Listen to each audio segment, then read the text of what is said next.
Raniele, além de sobrinha da Eloí, quem é você? Bom dia. Bom dia. Antes de falar quem sou eu, a última vez que eu estive aqui foram há 3 anos atrás, né? Eu estava indo para o campo. E foi antes de eu tirar o visto. Era um domingo, né? Eu tinha entrevista lá no consulado grego.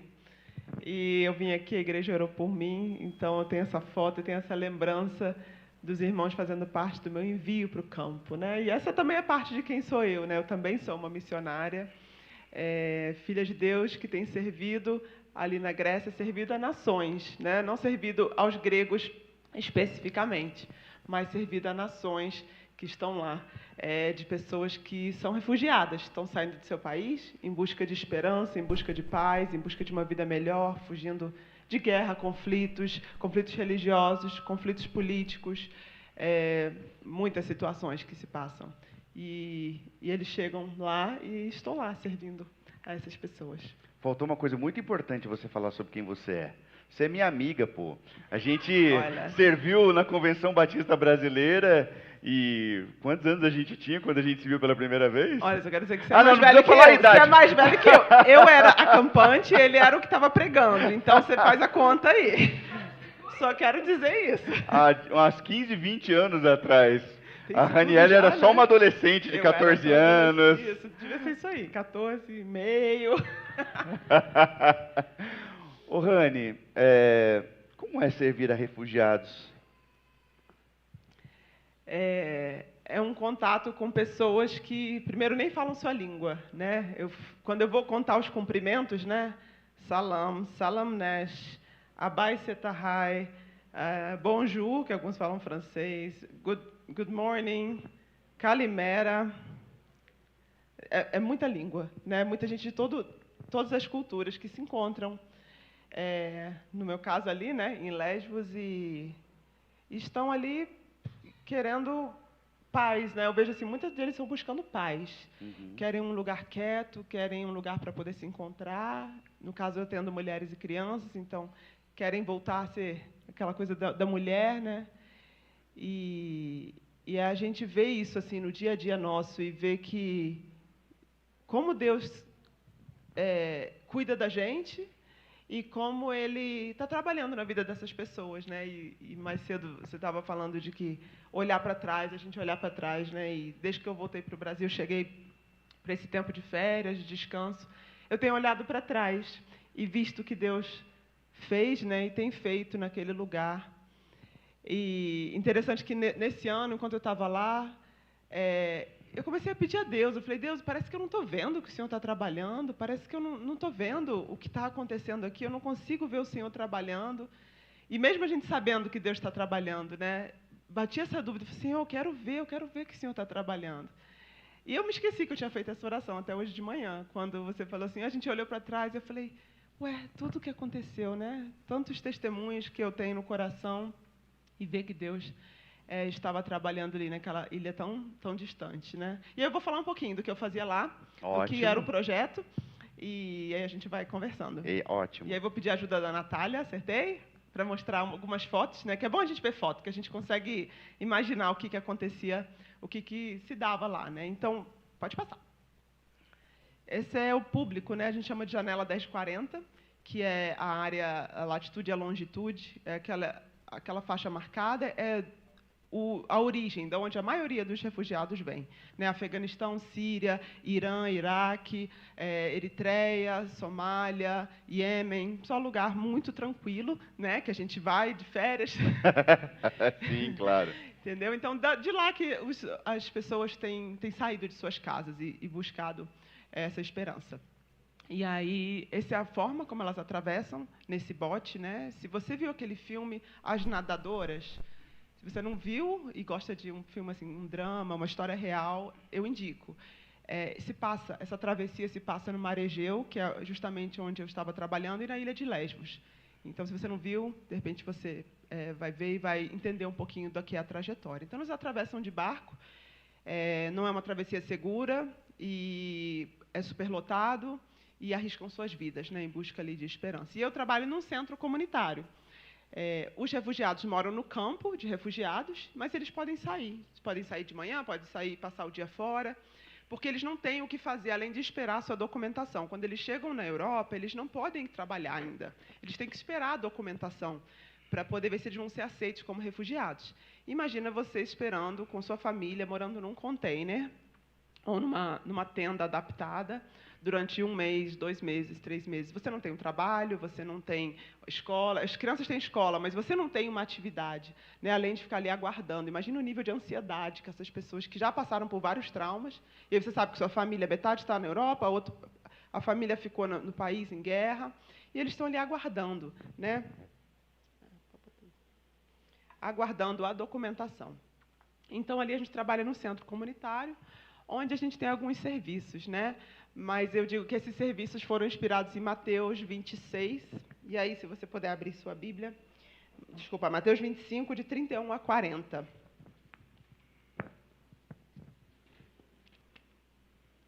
Mateus 25, de 31 a 40, diz o seguinte: quando o Filho do Homem vier na sua majestade, e todos os anjos com ele, então se assentará no trono da sua glória. Todas as nações serão reunidas em sua presença. E ele separará uns dos outros, como o pastor separa as ovelhas dos cabritos. Porá as ovelhas à sua direita e os cabritos à sua esquerda. Então o rei dirá aos que estiverem à sua direita, né, as ovelhas: venham, benditos de meu Pai, venham herdar o reino que está preparado para vocês desde a fundação do mundo. Porque tive fome e vocês me deram de comer. Tive sede e vocês me deram de beber. Eu era forasteiro, né? E forasteiro é o estrangeiro, né? E vocês me hospedaram. Eu estava nu e vocês me vestiram. Enfermo e me visitaram. Preso e foram me ver. Então os justos perguntarão, né? Os justos, né? As ovelhas perguntarão, né? Quando foi que vimos o Senhor com fome e lhe demos de comer? Ou com sede e lhe demos de beber? E quando foi que vimos o Senhor como forasteiro e o hospedamos? Ou nu e o vestimos? E quando foi que vimos o Senhor enfermo ou preso e fomos visitá-lo? O rei, respondendo, lhes dirá: em verdade lhes digo que sempre que o fizer a um desses meus pequeninos irmãos, foi a mim que o fizeram. Então, é inspirado nessa palavra de Deus, né, que o ministério que eu trabalho, o projeto que eu tenho ali servido, tem trabalhado. E aí eu vou mostrar algumas fotos desse servir, né, que pode passar. A gente serve com um salão social, onde as mulheres podem vir, sentar e conversar. E como é importante, né, quando você está mudando de país, você está chegando num lugar novo. Imagina você chegando numa igreja, né, como aqui, chegando na Inova. Se você não tem amigos, se você não tem com quem conversar, você fica ali meio deslocado, de repente você quer ir embora. Como é importante a comunhão, né? Eu sei que aqui os irmãos têm células. Como é importante estar ali, poder participar da comunhão. E, da mesma forma, né, lá também, criar laços com pessoas. Né? Então, a gente tem esse espaço que proporciona. Porque se você mora num container, como é que você consegue receber alguém na sua casa? Se é você, os seus filhos, e são muitos filhos, que a maioria são muçulmanos, e eles têm muitos filhos, consegue receber alguém na sua casa? Nem dá. Então, a gente tem esse espaço para isso, com um lanchinho, é claro, né, que tem que ter um lanchinho. E aí, a próxima foto vai mostrar também uma outra coisa, que a gente tem uma lavanderia social, então as pessoas podem ir lá e usar gratuitamente. Também temos, eu acho que a próxima vai mostrar os chuveiros que a gente tem. Tem chuveiro no campo de refugiado? Tem, mas por que a gente tem esse projeto de chuveiros para mulheres? Porque no campo não é muito seguro em alguns momentos, né? Pode ser que alguém abra a porta, às vezes o banheiro feminino não está identificado tão bem, então vai entrar talvez um homem. E se a gente pensa no contexto muçulmano, a mulher muçulmana ela não tira o véu para quem não é da família dela, não mostra o cabelo, né, para outros homens que não sejam da família dela, da primeira, né, o pai, os irmãos e o esposo. Imagina você tomar banho, né, e estar com esse risco de alguém entrar no banheiro. Então, a gente tem ali chuveiros e, além disso, a gente pode olhar as crianças enquanto a mãe toma um banho. Né? Quem tem filhos sabe como é que é essa dinâmica. De repente, você fica sozinho em casa com os filhos, você quer tomar um banho, tem as crianças pequenas. Então, aí você vê, temos a área infantil, onde a gente pode servir aquelas mulheres olhando as crianças. Então, ela pode tomar um banho em paz, ela pode dar banho nas crianças, e a gente vai ajudar ali arrumando o cabelo, e brincando e distraindo enquanto a mãe pode também tomar um banho. E aí, também, na próxima foto, a gente pode ver que tem a parte da beleza, né? Como eu falei, as mulheres, nós somos mulheres, né? E tentamos resgatar isso também. E aí, na próxima, a gente tem a parte da distribuição de roupas, né? Estava nu, investimos. Eles atravessam sem mala, sem nada, não traz nada. Só traz a roupa do corpo. Se tem alguma bolsa, vai mandar jogar na água, porque o barco está muito cheio. Então, a gente tem essa oportunidade de servir, entregando roupas, tudo gratuito. E um outro serviço que a gente tem também é a distribuição de alimentos para essas famílias, né? E poder oferecer algo que eles possam preparar, né? Como é cultural para eles, preparar a comida para poder ter ali na sua tenda. Então, isso... e para finalizar, o spa, né, que foi um sonho de Deus, é uma outra história muito longa, mas temos um spa ali para lavar os pés das mulheres. Amém. Né, e a gente sabe quem ensinou a gente a lavar os pés. Né? Então, a gente lava os pés, e mesmo sem falar a mesma língua, a gente tem essa oportunidade, mulheres passando ali falando assim, eu nunca fiz uma pedicure, e nem a pedicure, a gente ia lavar o pé, fazer uma massagem, e elas falando, eu me sinto como uma princesa aqui, que amor que vocês têm, eu me sinto muito amada. E a gente poder dizer para essas mulheres que esse amor é o amor de Jesus, que está na gente e que transborda. Né? Então, esse é o resumo, né, do que é o projeto, de onde eu trabalho, do que eu fazia ali na coordenação desse projeto, atuando também na coordenação de voluntários, ali trabalhando e cuidando da gestão. Né? Esse tem sido o meu ministério até então, lá na ilha de Lesbos, que é essa ilha, e aí pode dar uma pausa aí, Natália, por favor, é uma ilha bem pertinho da Turquia, né? Por isso que ela é escolhida para poder os refugiados se atravessarem, né, ali. Eu vou continuar, mas não sei se você quer falar. Sim, não. Lembra que eu falei que você está livre? Então, eu acho que, assim, é tão tocante, Rani, é tão impactante, que a gente, às vezes, fica até meio sem palavras, assim. Acho que ele gerou uma curiosidade no meu coração. Como que é se comunicar com pessoas que não falam a sua língua? E se você quiser contar histórias, e aí você falar também de testemunhos daquilo que você viveu. A língua é um desafio, né? Que quando a gente chega, não é só a língua falada, é a linguagem corporal. Uhum. Né? Por exemplo, se você vai falar não para alguém aqui, como é que você faz? Se você não vai usar a sua boca, como é que você faz? Ali, ó. Lá, quando eles vão falar não, eles fazem assim, ó. Então, assim, um detalhe, né? Você está falando... Porque para a gente fazer... É tipo... Não, eles estão falando não.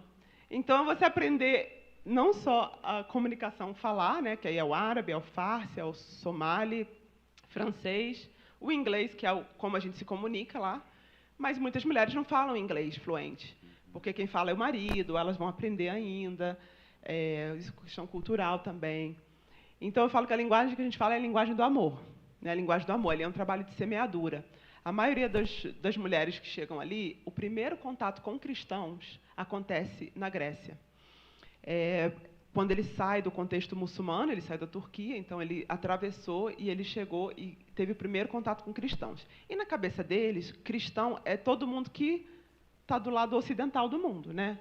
Então, é a gente aqui, por exemplo, aqui na Inova, mas também é o ator de Hollywood, é a pessoa famosa, é aquela pessoa que... Né, todo tipo de... Para eles é tudo cristão. Porque no país deles, quem nasceu lá é muçulmano. Então, todo mundo é muçulmano. Então, ele transporta isso e fala, não, então o cristão não presta, mulher só tem mulher nua e tudo aquilo que aparece na televisão. Isso não é bom. E eles são inimigos, né? Eles falam, vocês são meus inimigos. E como é que a gente se comunica com eles? Né? Fala a linguagem do amor. É o abraço, é o sorriso, é conversar quando alguma mulher consegue, né, falar um pouquinho de inglês. E aí, no spa, eu tive uma experiência muito interessante esse ano, que uma mulher foi com sua amiga, e a amiga dela tinha 2 meninos pequenos, de 4 e 5 anos. Então, imagina, né? Bem cheia de energia. As crianças eram muito abençoadas, cheias de energia, 4 e 5 anos, 2 meninos. E aí a gente convidou ela para ir para o spa. Ela olhou assim e falou, como é que eu vou se meu filho está aqui, meus filhos estão aqui, né? Eu falei, não, a gente faz um esquema aqui. Aí chama 2 voluntárias, não, a gente vai brincar com os meninos. Falei, segura aí, entretém aí, vamos fazer as brincadeiras aí para poder eles se divertirem, não sentirem falta da mãe. E vem você e sua amiga, né, no spa. E aí elas entraram no spa. Quando elas entraram, imagina, o ambiente que a gente estava antes era esse salão social. E aí é chuveiro ligado, é máquina de lavar, é secador de cabelo, é criança brincando, é bebê tomando banho. Então é essa dinâmica, assim, né? Bem animado e bem barulhento. Uhum. E aí, quando ela entrou no spa, a gente fechou a porta, tinha aquele louvor ambiente. Ela falou assim, com pouco inglês que ela sabia falar, eu não me lembro a última vez que eu estava num lugar silencioso. Aí ela deu uma respirada assim. Aí a gente falou assim, então, calma, aproveita que a gente vai cuidar de você. E lavamos os pés dela, fizemos a massagem. E aí elas ficam um pouco sem graças também, porque quando a gente vai tocar o pé para o muçulmano é como que desonra, né? E a gente tentando falar, não, nós estamos aqui para te servir. E elas, muito obrigada, não faça, porque acho que ela pensou que a massagem era, de repente, nos ombros. E a gente foi explicando para ela que ali a gente estava fazendo aquilo por amor, né? E através daquele lugar silencioso, daqueles minutinhos, que não foram mais do que 20 minutos, né? Ela sentiu o amor de Deus ali através da gente que estava servindo ali a vida dela.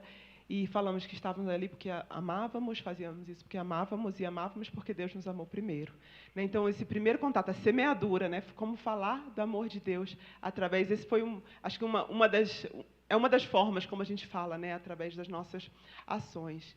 E aí, com isso, né? Isso se repete com outras mulheres, mas também se repete na equipe, né? Que eu acho que esse ano foi uma coisa que me surpreendeu.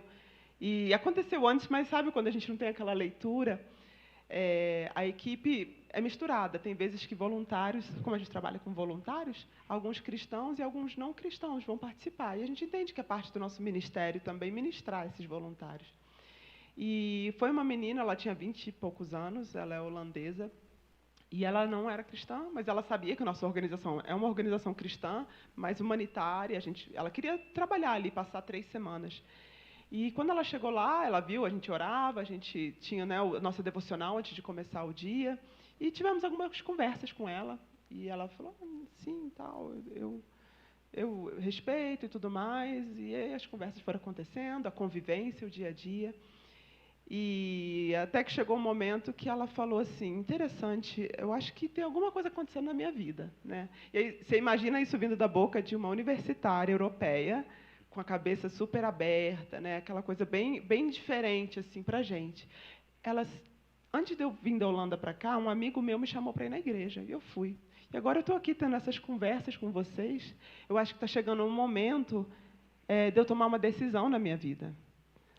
Porque meu pai não acredita em Deus, e minha mãe segue uma religião da Ásia, né? Tinha descendência asiática e seguia uma certa religião na Ásia. Mas eu nunca tomei a minha decisão. E agora eu estou aqui. E ela começou a pensar sobre aquilo, muito inteligente. A gente teve algumas conversas, a equipe, né, pôde compartilhar com ela sobre o plano da salvação.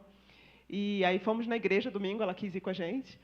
E aí na igreja tinha um momento de oração em dupla, mas eu nunca fiz isso. Eu posso fazer? Como que eu faço, né?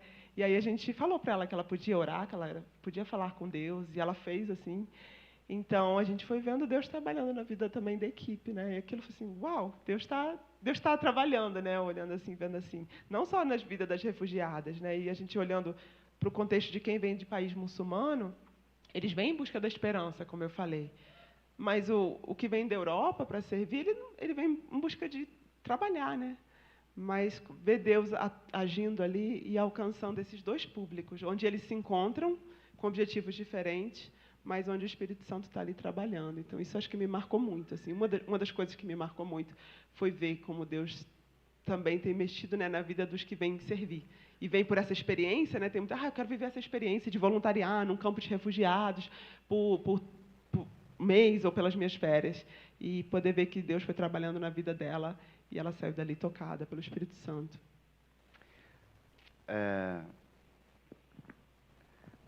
A Rani, ela não é uma super mulher.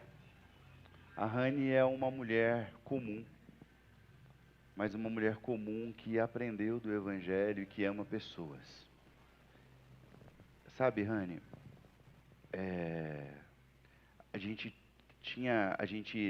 você é batistona, eu também sou batistão. Você é filha de pastor, eu sou neto de pastor batista. As nossas histórias se cruzam entre os batistecas da vida. E nós, os batistecas, tínhamos um erro hermenêutico E eu me lembro de ser adolescente e algumas vezes ir um missionário lá na igreja e eu falar, meu, tudo legal, mas, cara, o que eu tenho a ver com isso? Porque a gente ouvia que nós poderíamos ir, ou orar, ou contribuir. E eu percebi que é um erro interpretativo muito grave isso. Porque a gente tem uma sensação de que quando um missionário vem falar aqui na igreja, é porque a gente precisa ofertar na vida dele. E isso também faz parte, mas Amém. eu acho que não. Ou receba! Manda, Senhor. Mas eu acho que o erro hermenêutico, porque a gente não pode ir ou orar ou contribuir, é que a gente deve ir e orar e contribuir. E você é uma carioca, nós percebemos pelos sotaques que até em inglês aparece. Mas eu queria que você partilhasse da sua experiência. Você falou que tem testemunhos, mas eu sou provocativo. O que Deus faz através de pessoas comuns como nós? O que Deus faz através de pessoas comuns como nós? Porque eu me sinto pessoa comum. Quantas vezes eu olhei aqui para essa igreja e eu dividi com a igreja que eu não me sinto realmente capaz de pastoreá-los. E eu conheço a sua vida e sei que você é uma mulher comum. Porque às vezes a gente está achando que ir para missões eu tenho que estudar 4 anos, fazer não sei o que lá. E você acabou de dizer de uma pessoa que vai lá para ofertar um mês. Então, como é isso? O que Deus pode fazer através de pessoas comuns? Excelente pergunta. A gente não combinou, mas eu acho que o último testemunho que eu tenho aqui fala sobre isso, né? E essa história aconteceu num dos momentos mais difíceis que eu vivi esse ano, onde eu vivi um momento de esgotamento emocional, esgotamento físico, e achava que eu não ia conseguir assim andar daqui e ali, né? Mas estava ali, ainda não conseguia voltar, porque, imagina, você voltar da Grécia para cá, você tem mais de quase 20 horas de voo, né? Contando todas as escalas. E aquilo, né? E Deus, hoje olhando para trás, eu vi Deus trabalhando, mesmo quando a gente se sente fraco, né? O nosso esgotamento. E foi um dia comum, onde a gente estava ali trabalhando, o centro estava aberto, abria de segunda a sexta, e foi uma mulher lá. E essa mulher, ela não usava o véu. Vou chamá-la de Fátima, porque tem muita muçulmana que chama Fátima, né? Então vou chamá-la de Fátima. E ela não usava o véu, a Fátima não usava o véu. Eu achei aquilo estranho, né? Porque a minoria anda assim, a maioria tá coberta. Mas falei, de repente ela é de uma linha diferente, tal. E ela era afegã, né, Afeganistão. E eu costumava vê-la ali no projeto, mas eu não. Alguns momentos eu conversava, olhava, ela estava grávida e tinha uma menininha de uns 3, 4 anos. E ela foi ali para desfrutar de todos esses serviços que eu descrevi ali, né? E aí ela estava em pé, perto da lavanderia, ela falou assim, oi, eu quero me despedir, porque hoje é o meu último dia aqui. E é um dia muito marcante, quando eles saem do campo de refugiados, significa que ele pegou o documento, tem a passagem e vai para outro país na Europa. Ela falou assim, eu vim aqui me despedir. Eu falei, você está indo para onde? Ela falou para onde ela estava indo. E ela falou assim, eu queria agradecer pelo que vocês fazem aqui, por poder lavar roupa, e ela estava indo lavar roupa, né? Eu falo que antes da gente viajar, a gente quer lavar roupa, a gente quer deixar tudo limpo. Também é a mesma coisa, não pensa que é diferente, é tudo igual. Ela queria lavar roupa, e ela estava terminando o ciclo ali da lavagem, e foi agradecer, se despedir, e eu falei, poxa, que Deus te abençoe na sua jornada, e que bom, estou muito feliz que você está indo. Ela, eu estou muito feliz também, porque por eu estar grávida, eu consegui os documentos em semanas, e isso era assim, muito raro, né? E ela conseguiu, então ela estava muito feliz. E aí ela falou assim, mas você é de onde? Eu falei assim, eu sou do Brasil. E aí ela se espantou, né? Porque não tem... A maioria dos missionários que estão lá, ou dos voluntários, são europeus, porque é muito perto de países europeus, ou americanos, canadenses, que é muito caro, né, ir para lá. Então, realmente é um milagre estar lá, né? E aí eu falei, brasileira, e aí ela se espantou, Brasil, que eles falam, Brasil. Aí eu, sim, Brasil. E aí ela falou, mas o que você está fazendo aqui? Né? E eu, imagino, eu já estava naquele esgotamento, eu estava assim... E aí, quando eles fazem essa pergunta, assim, também um momento muito especial, que a gente pode contar do nosso testemunho. E eu falei para ela, eu estou aqui porque Deus me chamou para uma missão especial, para eu vir aqui servir e amar pessoas como você, compartilhar o amor de Jesus para pessoas como você, como trabalhar nesse projeto. Falei alguma coisa assim, não me lembro das palavras, mas foi nesse contexto. E aí ela falou assim, ah, tá, eu já ouvi essa resposta de outras pessoas. Né? Ela não tinha ouvido de mim, né? Ela tinha ouvido de outras pessoas. Outras pessoas que trabalham ali no campo. E antes, no meu país, eu nunca tinha ouvido falar de Jesus, mas depois que eu vim para cá, eu conheci esse Jesus. E aí eu fiquei assim, aqueles momentos de Deus, né, que a gente pede a Deus todo dia, né, porque todo dia de manhã eu falava, Senhor, traz as pessoas que o Senhor quer que fale e tal, mas na hora que acontece, eu ficava meio desconcertada.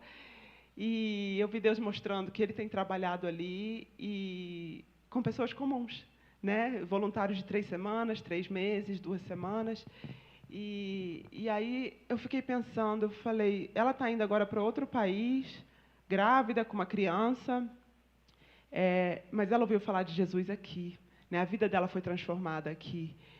E aí eu fiquei pensando assim também, muita gente fala, a Europa vai se tornar muçulmana, né? Ou eles vão crescer e vão dominar a Europa. Eu não quero nem pensar em entrar em questões políticas aqui, mas o que eu fiquei refletindo, né? Eu creio que Deus falou no meu coração, eles vão ter filhos, seja na Europa, seja no país deles, mas já pensou em pegar um visto para você ir para o Afeganistão, para ir para o Irã? Quem quer ir para o Iraque? Quem quer ir para lá? Quem quer ir, gente? Quem aceita?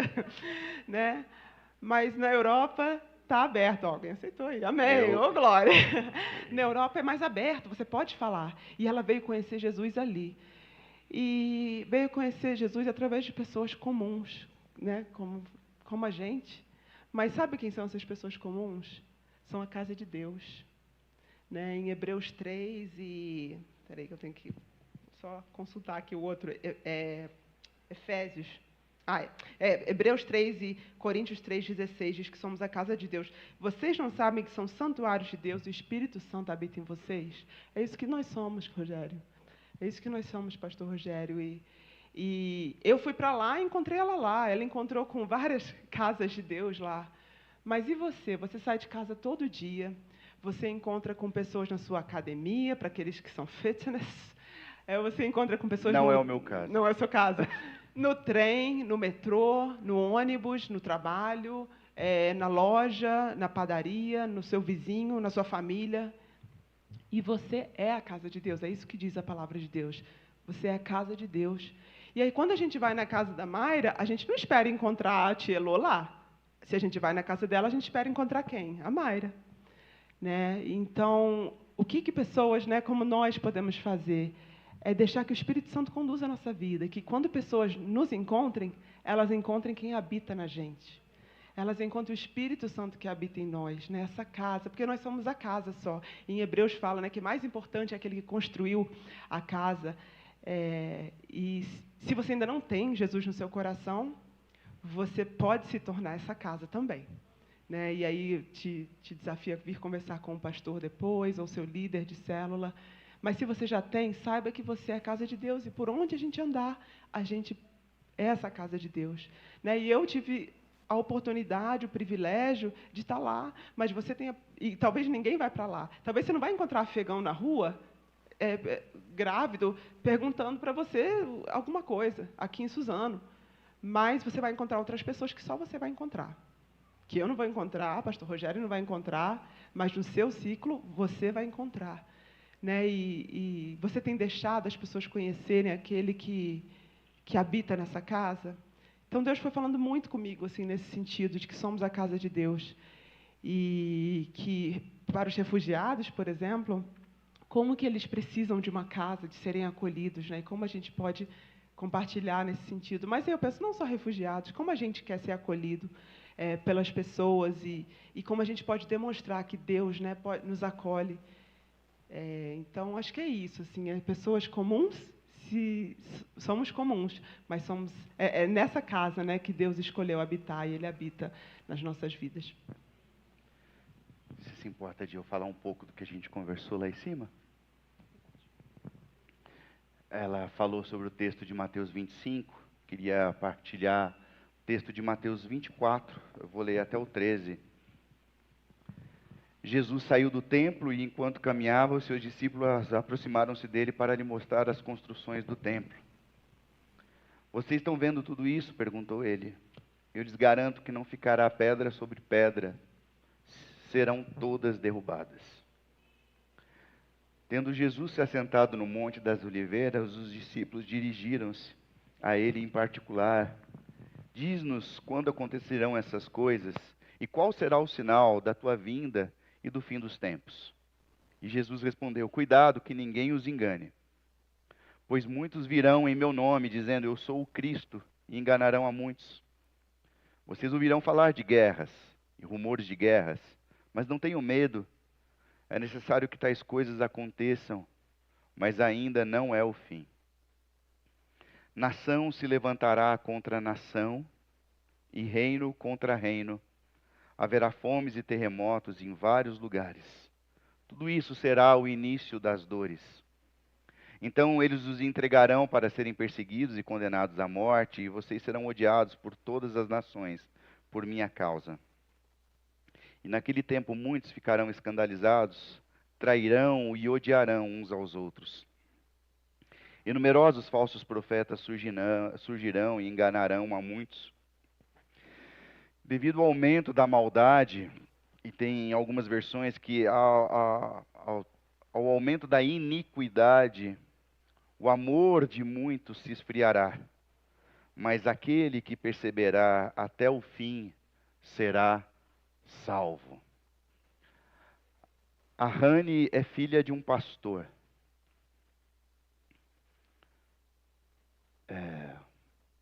Homem extremamente intelectual, mas homem de dores, experimentado no sofrimento. E no meu primeiro ministério, no momento mais difícil, ele visitou o meu gabinete e ele disse: persevere, persevere, persevere. Ele também nos visitou machucado, extremamente machucado da última comunidade que ele passou, desonrado. E eu fiz questão de honrá-lo aqui. E eu disse: eu estou aqui porque você um dia esteve aqui. Você esteve lá comigo. E ele foi até o fim.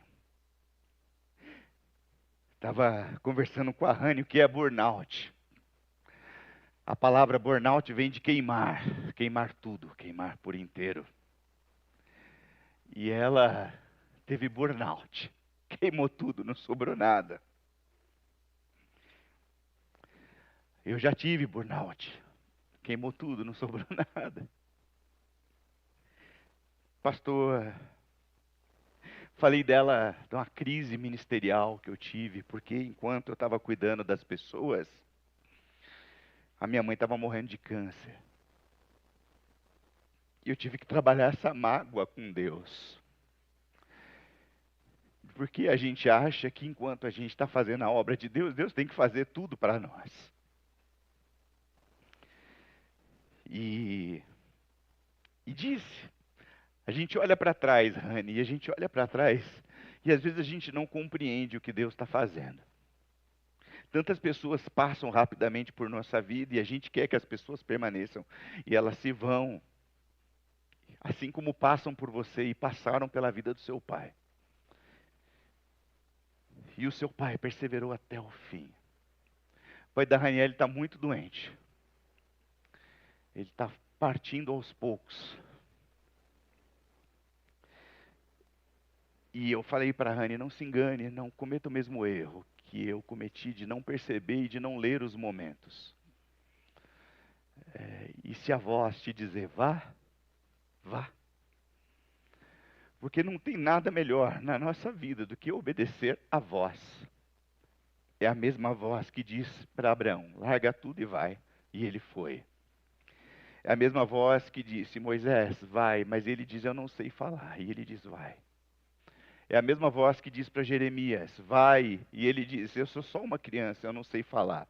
E ele diz, eu vou colocar a tua palavra na minha boca, e vai, e ele disse, vai. E eu falei, talvez você esteja com raiva do seu pai. Por que ele não parou antes? E aí eu disse para Raniele, porque ele ouviu a voz. Então não lamente, porque ele queimou até o fim. O burnout ele gastou tudo. E está tudo bem gastar tudo. A gente tem falado muito sobre essa coisa de que tem que ser leve, que a espiritualidade tem que ser leve. Tem que ser leve na religião, porque a gente tem um monte de coisa que está relacionada à religião. Mas o chamado é cruz, Sânia. Aquele que quer vir após mim, negue-se a si mesmo, tome a sua cruz e siga-me, porque aquele que ama a sua vida perde. E aquele que perde a sua vida por amor de mim encontra. E eu nunca vi tanto falso profeta. Se antes os falsos profetas pareciam de outras religiões, os falsos profetas estão em meio à nossa religião. Você sabe disso. E é muito legal saber que uma mulher simples, mas cheia de Deus, está ali lavando os pés, literalmente, de pessoas. E saber que seu pai fez tudo o que tinha para fazer lavando os pés das pessoas. Pessoas que não eram dignas de que ele lavasse os pés, e eu sei que não eram. Mas ele foi digno. Ninguém roubou a dignidade dele. E ninguém pode tirar a nossa dignidade quando a gente sabe quem a gente é, Rani. Eu não sei qual voz você vai ouvir. Como que essa voz vai falar com você. Mas vá sem culpa se Deus te falar para ir. E fique sem culpa se Deus te falar para ficar. Mas eu queria te dizer, como seu amigo, seu, sei lá, parceiro de ministério, também como um homem comum, que um dia as pessoas vão olhar para a história do seu pai como a galeria de heróis em Hebreus e vão entender que são homens, às vezes, de que o mundo não era digno e que vale a pena a gente ir até o fim. Burnout. E eu estou falando isso não é só para a Rani, eu quero falar isso para a igreja. Tem um outro pastor sentado aqui à minha frente, que foi até o fim. Ele sempre foi lelé, mas ele ficou muito lelé. E Deus veio aqui para curar ele da lelezice dele. E hoje nos exames ele está bem. Vale a pena ir até o fim. Porque no fim dos tempos haverão muitos falsos profetas, inclusive no meio da igreja. E o amor se esfriaria, não é só o amor, é o amor fraternal, o amor da compreensão. Quando a gente faz uma coisa sem a motivação no lugar certo, a gente não faz por amor. Então aquele que perseverar até o fim, vamos até o fim, Rani. Falei, não me manda mensagem de WhatsApp. Eu odeio o WhatsApp. Liga direto. Aliás, não me mande mensagem com mais de 1 minuto, fica a dica, tá? Quer falar? A gente hoje teve uma agenda oculta de Deus lá na minha sala. E aconteceu coisas que não estavam na nossa compreensão. Você quer falar?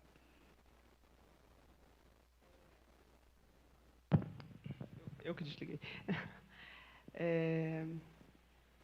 Acho que eu não tenho assim nada mais para falar, mas só te lembrar disso que da casa de Deus que você é, né? Ou se você ainda não é, você pode ser.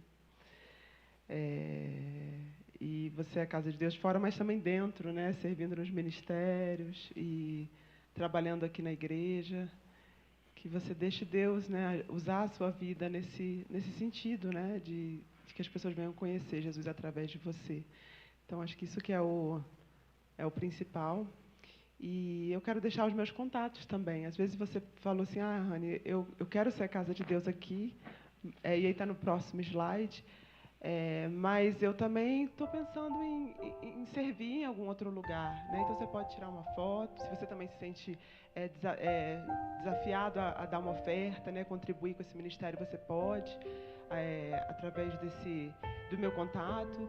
Mas às vezes você é Um jovem, eu chamava antropólogo missionário, eu tinha 13 estava anos. estudando os usos e costumes de uma tribo africana, Levantou a mão quando ao atrás. final dos trabalhos propôs uma brincadeira às crianças da região. Então a gente pode conversar, Colocou um cesto pode cheio de mandar doces WhatsApp, embaixo de uma mandar árvore e e-mail. propôs uma corrida. E disse, olha, quem chegar primeiro leva o Como é que ir cesto. pra um outro As país? crianças se Eu alinharam, trabalhei 10 prontas para anos no correr, Brasil também, e quando elas trabalhava estavam com prontas para Cristolândia, correr, ele com disse Mário de já. perto. Todas deram as mãos Antes de e ir pra correram fora, juntas né? Mas até a cada pessoa árvore, tem sua trajetória. pegaram o cesto juntas E e o comemoraram importante juntas. é a gente O antropólogo estar olhou aberto ao que curioso Deus para aquela fazer, situação né? e uma Então, das se você quer crianças saber olhou de mais, volta para ele e quer disse, fazer algo mais, quer conhecer Ubuntu, como é ser tio. missionário no contexto Como uma de transcultural, nós poderia né? ficar Entre em feliz contato comigo. se todas as outras iriam Não vou ficar responder tristes? na hora, mas eu vou responder, vou Ubuntu tentar responder. é uma palavra que representa uma Vou ser filosofia muito e uma feliz, né? Me ética alegra muito antiga quando africana algumas pessoas que me significa procuram, sou jovens, quem adolescentes, sou dizem assim, porque como é que eu somos posso fazer todos missionário? nós.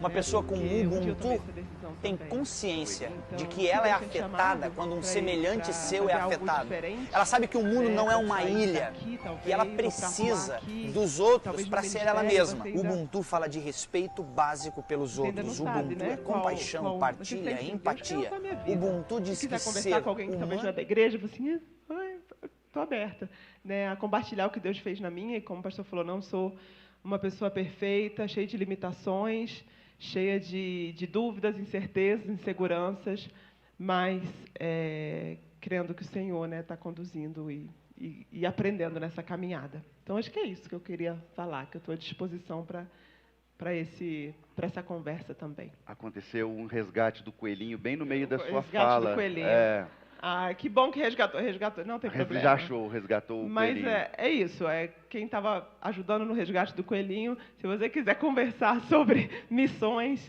e sobre experiência missionária, pode entrar em contato comigo e eu ficarei feliz em compartilhar o que eu vivi, né? Eu acho que a gente precisa estar comprometido com o Ministério da Rani em todos os aspectos. Eu queria muito, uma vez que parte da nossa diretoria está aqui, os ministérios estão aqui, que a gente, eu não sei se só como igreja, mas como famílias, sabe? Da gente pensar sobre isso, sabe, Rani? E eu sei que você já tem uma terapeuta, mas também estou querendo me colocar à disposição para a gente se falar mais e a gente ser realmente corpo. Acho que é isso que é o chamado de Deus para nós, ser corpo. Porque às vezes a gente está sofrendo em lugares diferentes e Deus pode nos fazer sofrer juntos, mas a gente pelo menos está junto. Esse ano, a Mayra está perguntando. Eu tenho um plano de retornar depois do Carnaval, mas ainda tem algumas coisas para conversar com a organização, a gente ainda está orando e vendo como é que vai ser, né? Eu continuo com a missão, continuo com esse projeto, né, chamado All for Eight, mas a gente ainda está definindo onde vai ser e qual vai ser a minha nova função nesse processo. Tá bom. Mas Gente, eu vamos continuo orar. como missionária. Vamos orar pela Raniele. Eu queria muito que você ficasse em pé, estendesse as mãos sobre a Raniele. Mas, acima de tudo, acho que, mais claro que isso é impossível. A vocação não é do pastor e do missionário. Não existe cristão que não tenha uma vocação, que não tenha um chamado. E a Rani compartilha isso comigo. Então, não tem chamado a não fazer nada. O chamado é servir. E onde quer que você queira servir, o chamado é servir. Levanta as suas mãos e estenda sobre a Raniele. Senhor, eu te agradeço muito pela vida da Raniele, pela vida do pastor Laurindo, pela vida da sua família, que sempre serviram ao Senhor e serviram até a última gota, Senhor. Isso é tão maravilhoso para nós. E o pastor Laurindo é uma inspiração para mim, Senhor. Ele extremamente intelectual, inteligente e ao mesmo tempo tão servo, tão sensível, tão amoroso, tão cuidadoso. E Raniele, Senhor, aprendeu vendo o Pai a fazer e a ser. E o mesmo Espírito Santo que trabalhou na vida do Pai, trabalha hoje na vida da filha. O mesmo Espírito que enviou o Pai envia a Filha, e nós enviamos a Raniele mais uma vez, Senhor. E nós queremos ir até o fim, nós queremos queimar até o fim. Nós, num tempo em que a impiedade vem se multiplicando, Senhor, que a gente seja luz onde quer que a gente esteja, que a gente lave os pés onde quer que a gente esteja, que a gente sirva até o fim e até a última gota, Senhor. E que a Raniele possa ouvir a tua voz claramente no íntimo do seu coração e que ela seja sustentada por nós financeiramente, no cuidado e nas orações, Pai. Nós, como igreja, enviamos. Senhor, a todos nós quero te pedir que o Senhor nos abençoe e nos guarde e faça resplandecer o seu rosto sobre cada um de nós e que tenha misericórdia de nós e que o Senhor sobre nós levante o seu rosto e te dê paz.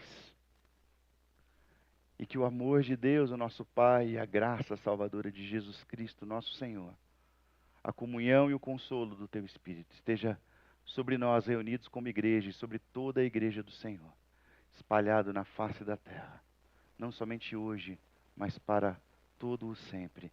Amém e amém. Deus abençoe. Obrigado pela conversa, Rani.